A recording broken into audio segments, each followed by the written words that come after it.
Today we're going to be talking all about boundaries. What are boundaries? How do you implement them? Why are they important? That's what we're going to be talking about today. And if you're not sure what boundaries are, it's about setting limits. If you find yourself saying yes when you want to say no, or maybe saying no when you want to say yes, are you finding that someone is taking advantage of you, or they're not respecting you, or you're embarrassed by someone and how they treat you? Boundaries teach people how to treat us. If you want to know more, stay tuned for the answers. Today we're going to be talking about boundaries. What are boundaries? Boundaries is a way for us to teach the world how to treat us. It is letting others know when something is not acceptable. It's becoming assertive and clear about what's okay and what is not okay. After being in an abusive situation, we have lost our perspective at times as what was okay and what wasn't okay for how we were treated, because our self-esteem was worn away. So this is a great practice to put in moving forward to prevent further abuse from happening. It is about letting us know that we're going to be safe. Because when we create those boundaries in the sand that go, that's our boundary right there, and we don't allow people to cross it, and when they do cross it, we react in a way that is protecting of ourselves, it is empowering ourselves, and not allowing it to happen again. That is what boundaries are for. Boundaries are to keep us safe, to make us feel comfortable in our own skin, that we can handle what life throws at us. And we will be tested by the outside world as to those boundaries. Can they cross them? Can they not cross them? We know we were with someone who had lots of boundaries, and if we crossed them, we were punished. And so we may feel uncomfortable around making boundaries because that felt uncomfortable when we had to be on the receiving end. But it's not about being mean or cruel or making it all about manipulating someone else. Instead, it is about self-perseverance, it is about self-protection, and it is about creating clarity that the other person knows what to expect from us and what is allowed and not allowed. Whereas when we were with the narcissist or the toxic person, the rules were all over the map, and it was very confusing. We didn't know, if we stepped out of line, it was very difficult to have clarity. So this creates clarity for everyone. It makes relationships with someone healthy really easy. Boundaries with someone who is toxic, it's very difficult for them to come in. They want someone that has a lot of wiggle room around their boundaries, that they just kind of shift and change it depending on the person. And if she loves me, she's going to allow more boundaries. It's similar to children. Like when there are rules and regulations that are very clear, they know. But when they can come in and try to get mommy or daddy to change their mind about stuff, it becomes a mess, a mucky mess. So we think of it in simple terms, like there's a stop sign on the road, and that stop sign is clear. It's red, it's an octagon, it says stop. People know that's what it means. On the other hand, if that is not enforced, if there isn't an idea that if I run the stop sign, that nothing's going to happen, then people start ignoring it. So it requires our ability to reinforce and remind people or to remove ourselves from situations where the people are being disrespectful of our boundaries, because that is a clear sign of disrespect, that they don't care about your feelings.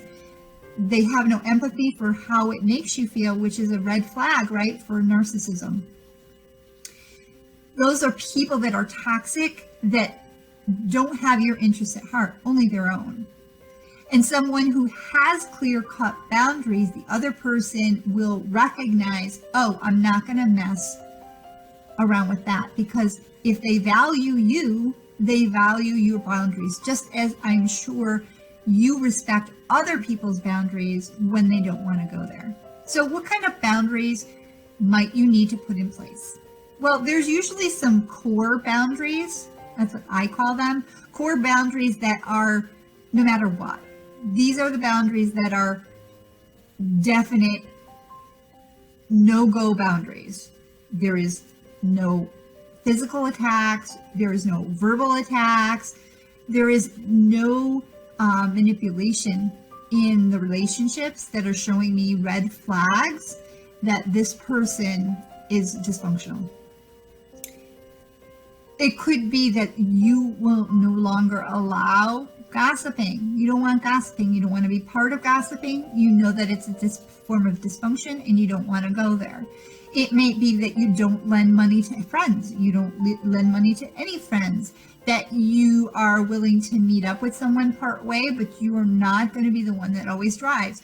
Whatever your boundaries are, you have established them in your head. You may even have a list of them on a piece of paper.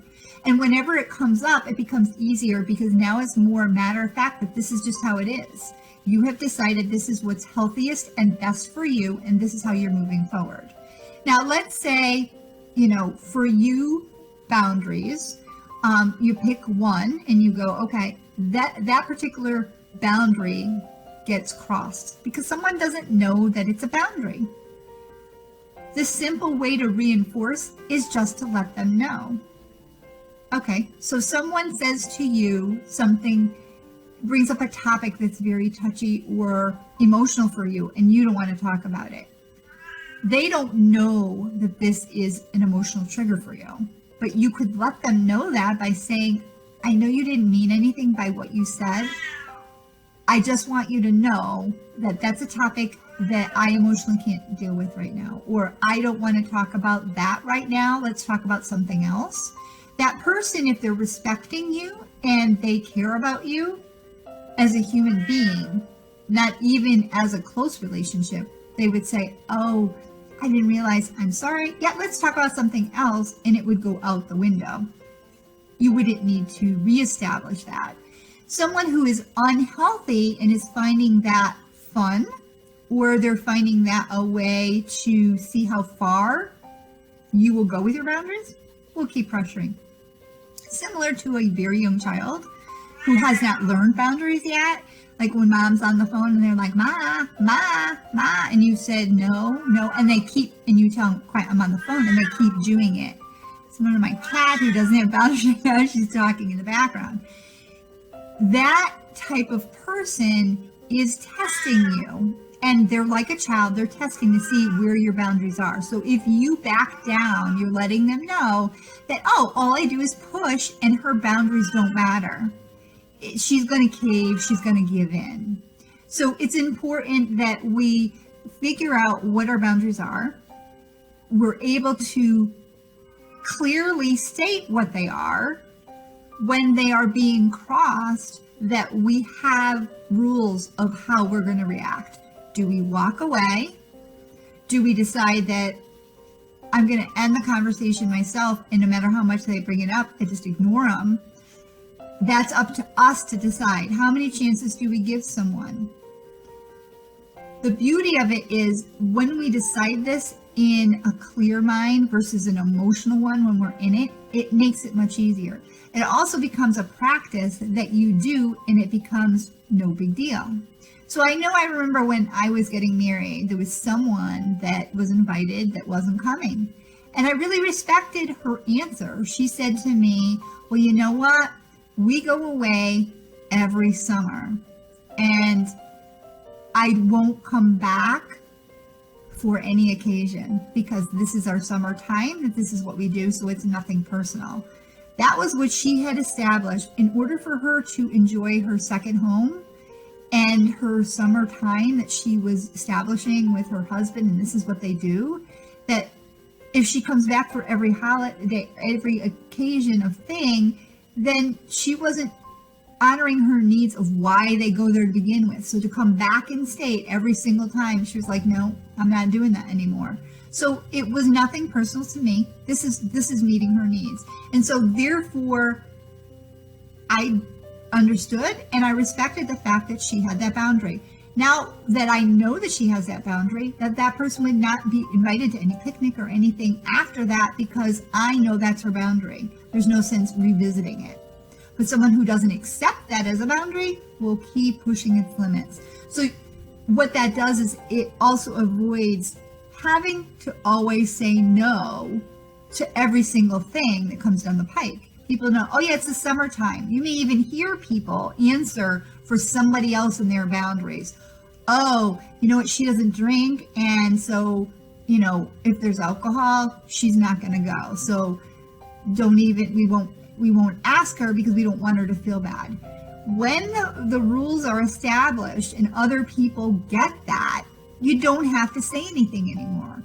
I had a dog at one point and I was afraid of dogs, and I had a friend that I never had to ask her again. She volunteered and always put the dog away from me rather than for me to be afraid. If I went to some other home, they would say, oh, no problem, I'll put the dog in the other room, come on over, and then they wouldn't do it.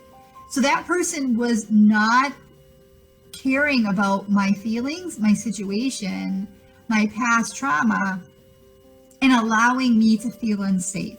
So when we have boundaries, it allows us to feel safe, to feel that we can trust in ourselves and be able to act accordingly. If I had those boundaries in my head back then with the person who had the dog that didn't put it away, I would have said, I'm sorry, I can't stay, and left. End of subject.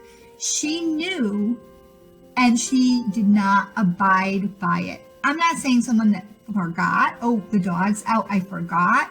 No, this was, he'll be fine, you don't have to worry about it type of situation. So she knew I still had a fear, but she thought she convinced me something different than the plan that was already in action.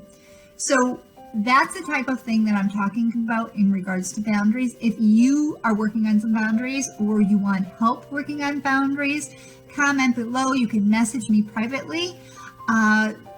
Be sure to tune in for our next video. Look forward to sharing the next verbiage of narcissistic abuse. For more information and more support, see the links below.